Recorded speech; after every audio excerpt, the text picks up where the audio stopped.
आहांच्या मुलीसाठी उपस्थित सगळ्यांना आमच्या सगळ्यांकडून मनपूर्वक नमस्कार. तर आता आज आपण सगळेजण मुंजीसाठी जमलो म्हणून सुरुवातीला थोडंसं सगळ्यांसाठी मुंजीबद्दल म्हणून बोलूया. तर मुंज म्हणजे काय? मुंज किंवा उपनयन हा आपल्या संस्कृतीतील एक अत्यंत महत्त्वाचा संस्कार आहे.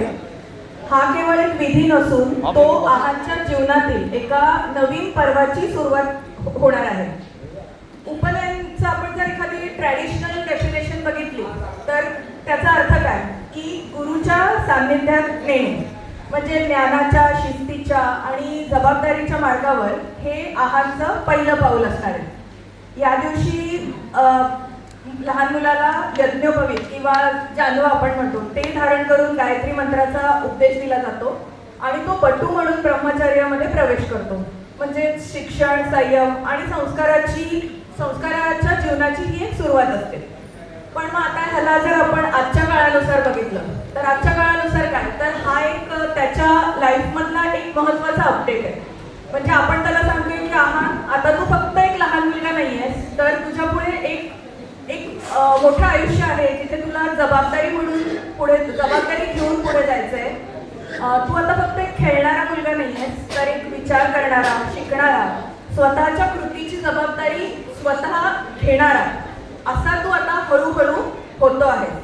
आणि जानव म्हणजे काय तर आहांना वाटू शकतं की जानव म्हणजे हे काय मी फक्त एक थ्रेड घालतोय, पण तो थ्रेड म्हणजे त्याच्यासाठी एक कायमचं एक रिमाइंडर आहे की तुला एका डिसिप्लिनमध्ये राहायचं आहे, तुला फोकस्ड राहायचं आहे, तुझा फोकस तुला चांगल्या गोष्टींवरती ठेवायचा आहे. तर हे सगळं आज आपण सेलिब्रेट करतोय. पूर्वी मुंज झाली की गुरुकुलात पाठवायचे. आता ऑलरेडी स्कूल्स असतात, मुलं ही ऑलरेडी स्कूलमध्ये जातात, पण तिकडे वागताना कसं एक रिस्पॉन्सिबल म्हणून हळूहळू जायचं आहे हे आज आहांसाठी आहे. पण आज फक्त आहांसाठी म्हणूनच एक महत्त्वाचा दिवस नाही आहे. हा एक द्विगुणित आनंदाचा दिवस आहे. एका बाजूला आपण आपल्या संस्कृतीतली एक पवित्र महत्त्वाचा संस्कार करतोय आणि दुसऱ्या बाजूला त्याच्या या ज्ञान प्रवासाला प्रेम, संस्कार आणि अनुभवांची साथ देणारं एक सुंदर पुस्तक आज आपल्या हाती येणार आहे. आणि त्या पुस्तकाचं नाव आहे मा आणि अन्नूमन्नू.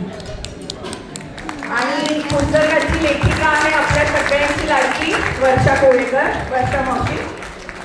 तर किती छान कल्पना आहे बघा की सगळ्या आजी आजोबा आणि नातवंडांचं एक वेगळं बॉन्डिंग असतं. म्हणजे आताचा काळ खूप बदलला आहे, पण आताचे आजी आजोबा इतके स्मार्ट आहेत की त्यांनी काळानुसार ह्या नातवंडांनुसार आपल्याला बदलून घेतलंय.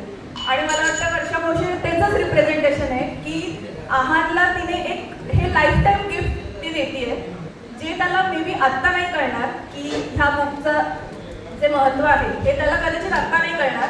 तो हळूहळू जसा मोठा होत जाईल तसं त्याला त्याचं महत्त्व अजून कळत जाईल की मला माझ्या आजीने किती सुंदर गिफ्ट दिलं होतं. म्हणजे आपण जसं ट्रॅडिशनली सोनं देतो, काहीतरी देतो, हे ते तर असतंच, पण त्याबरोबर हे त्याच्यासाठी खूप मोठ्या लाईफमधला मला वाटतं एक अपडेट असणार आहे.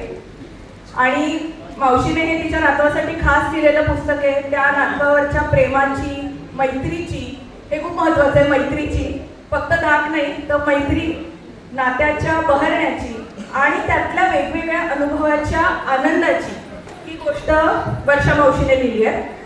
वर्षा मावशीच्या उत्साहाबद्दल, लेखन कौशल्याबद्दल आपल्याला सगळ्यांना माहिती आहे. तिच्या आधीच्या तिन्ही पुस्तकांना मिळालेलं भरपूर यश आपण सगळे त्याचा साक्षीदार होतो.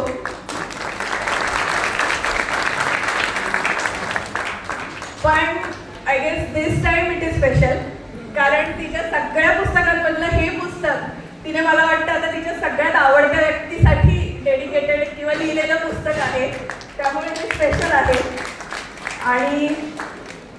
आणि त्याचं ह्या पुस्तकाचं प्रकाशन ह्या आहांच्या हातूनच आपण करणार आहोत. कारण अर्थातच म्हणजे त्याच्यासाठी लिहिलेलं पुस्तक आहे तर आणि हा सुंदर योगायोग हा साधून आला की मुंज, पुस्तक सगळं. त्यामुळे आजच्या आपल्या बटूच्या हातून मी आहांला रिक्वेस्ट करते की आहान बुक का हे करो, ओपनिंग करो.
मुंजीच्या मंगलवेळी संस्कारांचा नवा दीप पेटला. मुंजीच्या मंगलवेळी संस्कारांचा नवा दीप पेटला. आजीच्या लेखणीतून जीवन मार्गाचा अर्थ खुलला. ज्ञान धैर्य सद्गुणांनी आहांचा हो सुंदर प्रवास. ज्ञान धैर्य सद्गुणांनी आहांचा हो सुंदर प्रवास. आजीच्या आशीर्वादाने उजळो त्याचा प्रत्येक श्वास. आजीच्या आशीर्वादाने उजळो त्याचा प्रत्येक श्वास. वर्षा मावशीने याआधी सावळ्या विठ्ठलाच्या देशात या पुस्तकातून आफ्रिकेच्या भूमीचे, संस्कृतीचे आणि माणुसकीचे सुंदर चित्रण आपल्यासमोर आणले होते. त्या जगाची सफर घडवली होती. पण ह्या पुस्तकाने आता एक नवीन जग आपण आता बघणार आहोत. ते म्हणजे आजीच्या मनाचं जग. जिच्या प्रेमळ लेखणीतून हे पुस्तक जन्माला आलंय ती मावशी, उत्साही, मनस्वी आजी, ती आता आपल्यासाठी तिचं मनोगत व्यक्त करेल.